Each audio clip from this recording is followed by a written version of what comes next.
Gagasi FM, welcome to yet another Monday, yet another episode of Elevate. Today we're out in the Bundus. Yes, I've wanted to use that word in such a long time. So namhlanje we're out in Eshowe, in an undisclosed location. We're hanging out with someone who's not new to Gagasi FM. We've had her on various shows and various inserts as well. They khuluma about farming and many things. So this youth month, ngifuna ukwazi kabanzi ngaye nempilo yakhe. Ngikhuluma ngo-Ayanda Zulu. She is known as a farmer, but many things are behind this lovely lady sitting next to me. Makeba, Ngiyaphila, khamba njani kwena? We're very good. I'm good. So today we're out here in one of your farms. It's very peaceful here. There's no noise. Yeah. Umsindo. Akekho umuntu ongathi uzokufuna la. Athi sorry bengidlula ngaphandle. Yo ngamangala. What type of life is this? It's a very simple life, very calm life. And I think it's more than anything peaceful. I think it just rounds off everything. With him, it's very peaceful and it teaches you a lot about life, yourself, things in general. So you get out of the noise and be in a peaceful space where you can think, where you can. So yeah. Abantu abaningi bakwazi ezweni lezolimo and farming livestock, but there's more to you to meet the eye. I know you come from a very popular family. Very big family in KZN. Tell us about that now, being born into royalty. I'll say it like that, being born into royalty. How was that for you? Ukhula umntwana ngiyazi ukuthi mawuphila ekhaya kanjena kuyakhulunywa kunomamncane umamkhulu obani kanjalo newspapers and that. Yeah. How was it like growing up? You're still very young. How is it like even now? Ngingasho ukuthi umndeni wami, we are a very popular family, like you said. Kulokhunja amaZulu. I'm the fourth generation of King Dinuzulu. Yeah. So ekhaya nje into esiqhayisa kakhulu noma esiqhakambisa kakhulu inhlonipho. Yeah. I think yona zinto ke futhi ezibonakalayo kumina ke nje mangihamba empilweni, abantu abangibukayo, abantu engiphila nabo. Ngoba nami into engikhuliswe ngayo, so inhlonipho sithatha as the first priority of everything. Okwesibili like ukuba nje nama values nokuzazi ukuthi ubani usukaphi. So I think that's why mhlambe connect ne farming somewhere, ngoba as you know ukuthi vele ukulima nokufuya wazinto yethu. So nasekhaya mhlambe lolo thando come from that, and also umndeni wami ke nje umndeni yeah, it's a big family. Sonke sihlukile indlela zethu. Ngicabanga ukuthi baningi bafuzile futhi ngokungena kwezolimo because umndeni ukhuthele, umndeni onothando. Ekhaya ke khona vele omamncane omamkhulu, but awukwazi ukufeel ukuthi yazi manje ngathi sengamamkhulu, so mamkhulu ngithitha nje. So nje umndeni othando, inhlonipho. I think inhlonipho ivele ikwenze konke kube It rounds everything up. Ngiyakhumbula wakangixoxela about the moment uhambisa imoto kamfowenu into a car dealership and you met this guy. He inspired you. Wathi yazi ukuthini? I want to get into this. Yini eyenza umuntu akwazi ukuphila impilo kanje. And you got into farming. How was the initial stages? And take me back to that moment for the listeners nabalaleli nababukeli manje ababengekho. It was a dark moment of my life. I'm not going to lie to you. Okokuqala nje ngangasebenzi, ngathola umsebenzi, ngahlangana. And ngiyengikholelwe ke mina ukuthi when the time is right, yonke into iyenzeka. And I never thought in my wildest dreams ukuthi I'll ever be a farmer. Like ngangazi ukuthi farming yini nje, because ekhaya ngangazi kuyatshalwa, but sasingakubizi nge-farming noma ukuthi singayenza. Masathi okay kuyasengwa kuzodliwa amasi. Noma ubisi, okay kuyatshalwa ikabishi kuzodliwa la endlini, kwangasiyona into enziwa ibusiness. So on that day I wanted to ngiyoyenza i-service for imoto engeyona yami ke vele.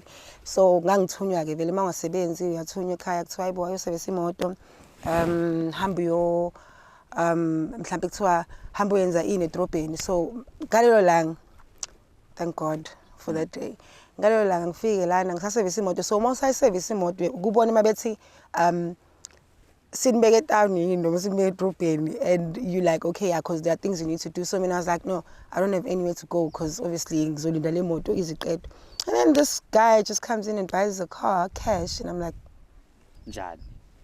and then ugqoke kanje. So lento le angazi nami okhakhi benzani kodwa so cha banento kodwa benza. So this guy I'm like, ayibo kanzalani, my name is Ayanda, because ngiyangibelieve ukuthi Khulekani ukuthi ma umuntu you need to fetch your life, because ma uzoyiqhenya impilo izikulande yona, you need to fetch it. So nami ngabele nga-introduce because ngabona ukuthi hayibo la ngathi yabo ngoba impilo ayingihlanganeli mhlambe lento ayenzayo yabo. I just want to know and be inspired, because ma ukuleso space less, it's good to find information that will inspire you, ubone ukuthi it's possible. So when I saw this guy, I was like, that is possible, because it was never something exposed to umuntu belothenga imoto. I mean, I hardly ever go to dealerships. I never owned a car then, so ngangazi kwenzalani.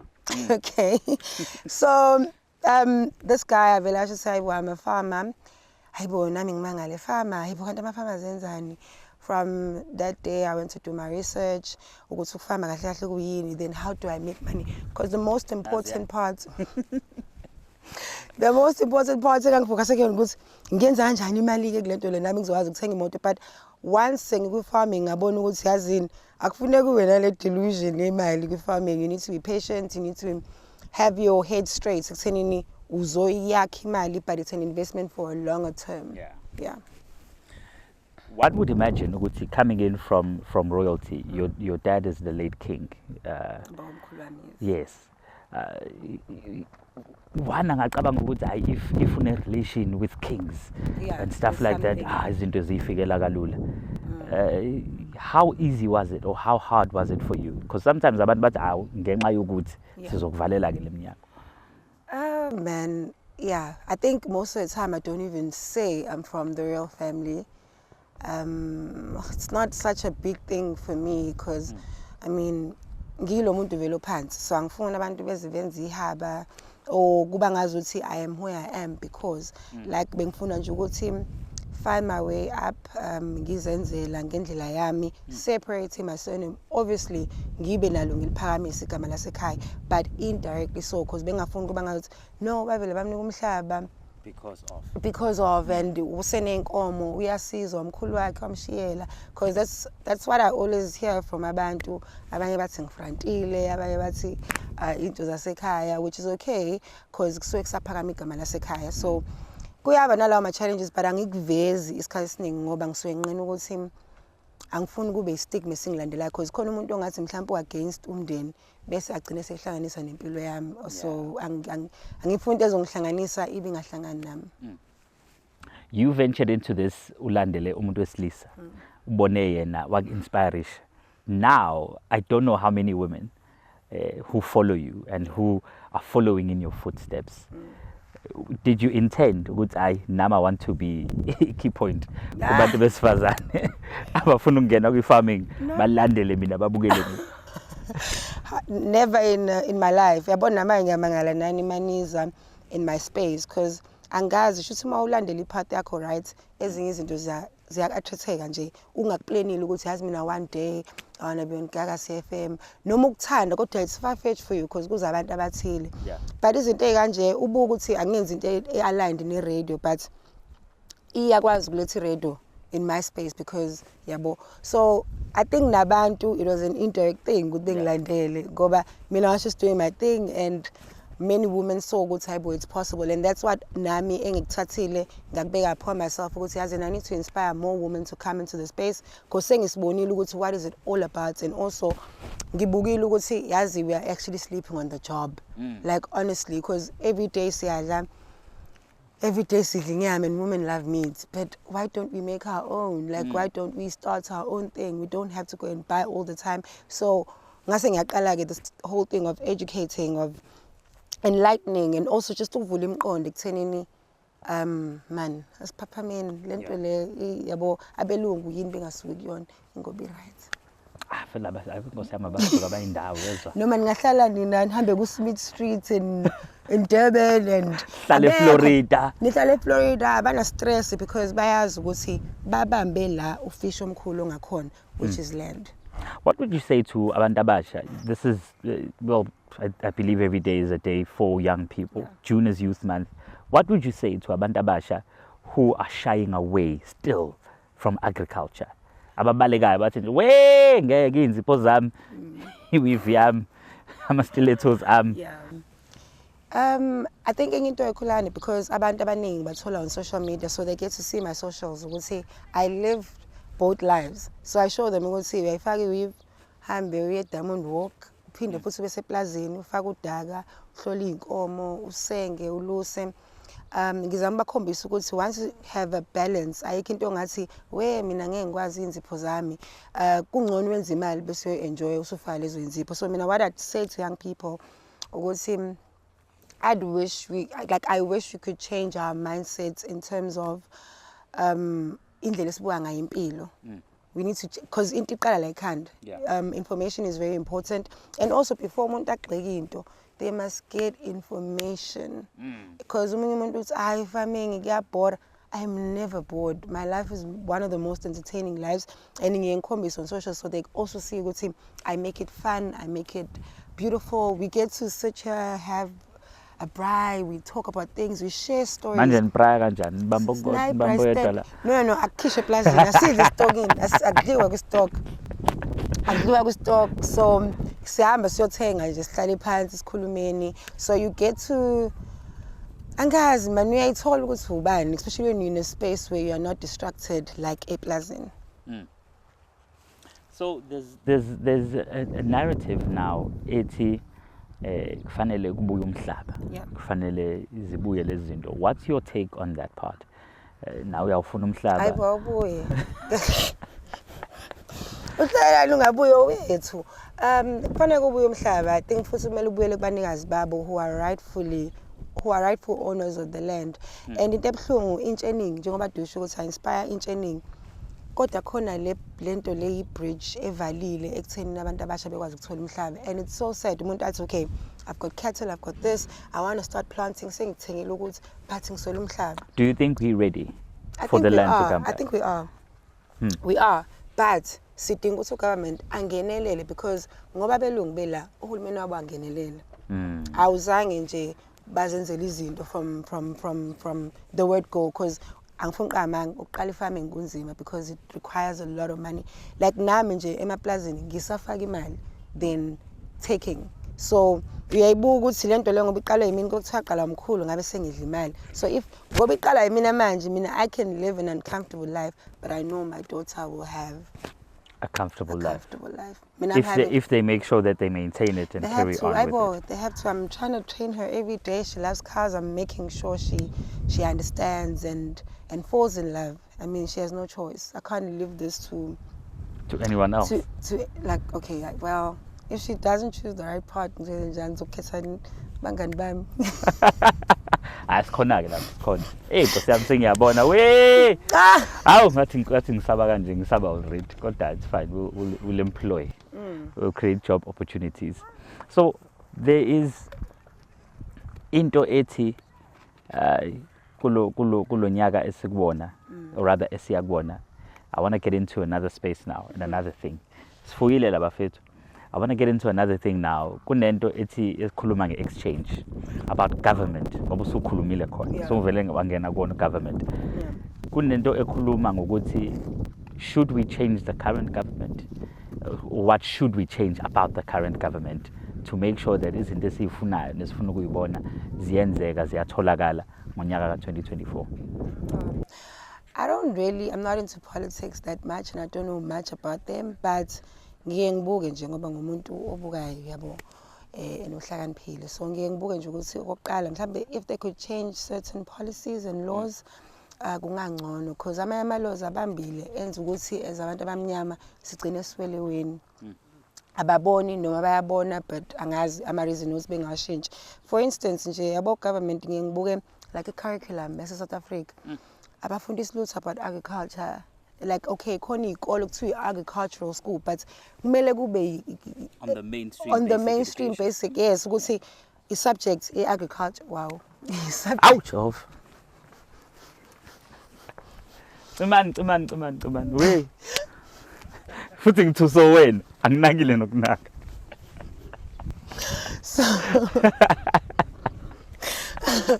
So you were saying the curriculum in the country in basic education iyadinga ukureviswa ifaka amanye ama-subjects afana agriculture. And another thing that I was saying, Khulekani, ukuthi agriculture is not just about planting, inkomo, ogandaganda, ukuhlala eplazini. It's way too broad. Yabona abanye abantu abazi ukuthi kwenzakalani laphana eThekwini kwi-harbour. That's like exports imports izinto. Abantu abazi ukuthi igolide makuthiwa le kumbi igolide noma egoli kunegolide. That's part of agriculture. Yes, sekuyabeka ngendlela zakhona ukuthi igolide obviously, but it's agriculture because into esemhlabathini. So it's bigger than us. Abantu abaningi yabo nje even furniture, athi umuntu imported furniture from Italy. Akazi ukuthi ihlahla zakhona zisiwa South Africa. So it's such things ingane, even with career choices. Uthola ukuthi abaningi abayithola nokuthi what do they exactly want. The reason why agriculture is not a fashionable thing in our kukhala wethu, it's because they are not exposed to that. Kanti kube kuthiwa wayazi ukuthi hayibo igolide mangayenza le cause ngizokwazi ukuthi mangashaya lento le ihlahla zihambe abantu abazi kasaphi ihlahla isukaphi ukuze zenze lelo phepha. So information ayikho asinikwanga yazi because information is everything, and we are sure on the Bible ukuthi abantu bami bayafa ngenxa yokuswela ulwazi. Thina sanikeza ulwazi lweqhwagi nje kuphela kwathiwa le iqhwagi le. Saqeda lapho. Akuzange kukhulunywe izinto yabona into eziningi, and iyona nto ke leyo engingishaya ngithi ishayazi mangathiwa ama policies ethi ngashintshwa ngingafaka agriculture khona, and also try and put more money njengohulumeni, put more money in the agricultural space, because I think it's on a space esibalekile, and it's the only space that can take this country to the forward and singaphuma kulesimo esikusona ngenxa agriculture.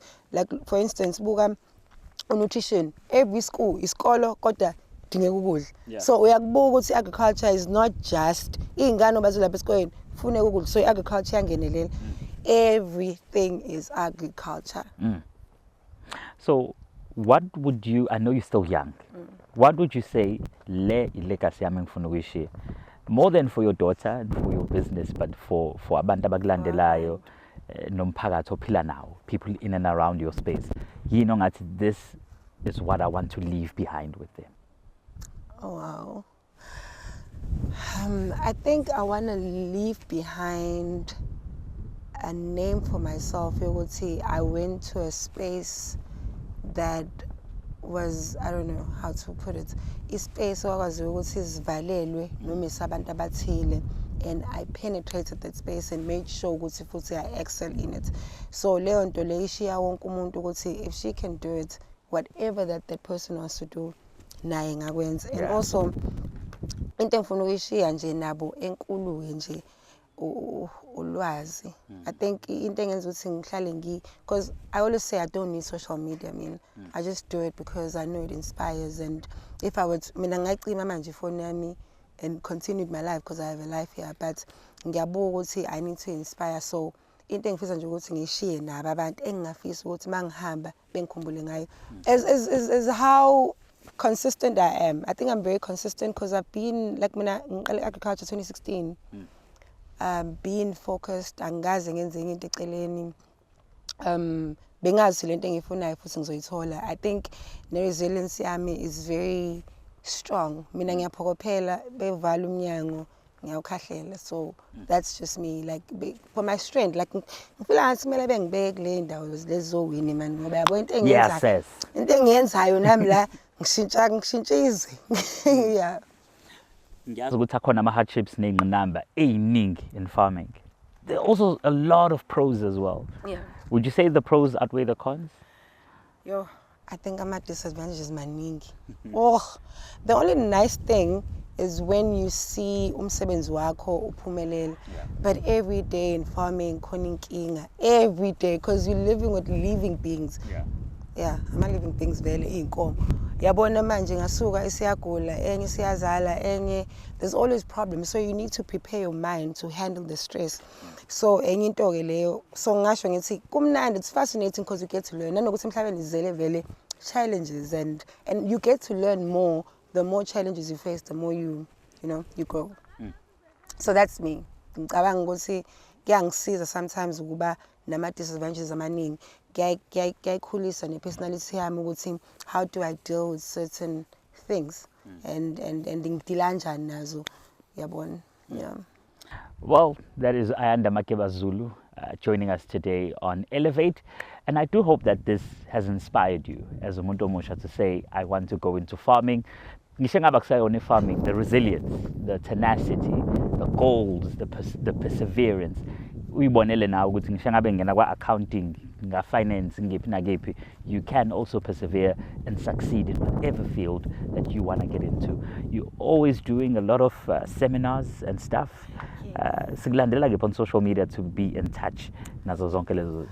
Okay, on social media, I am at Ayanda Makeba on Instagram and on Facebook, Ayanda Zulu.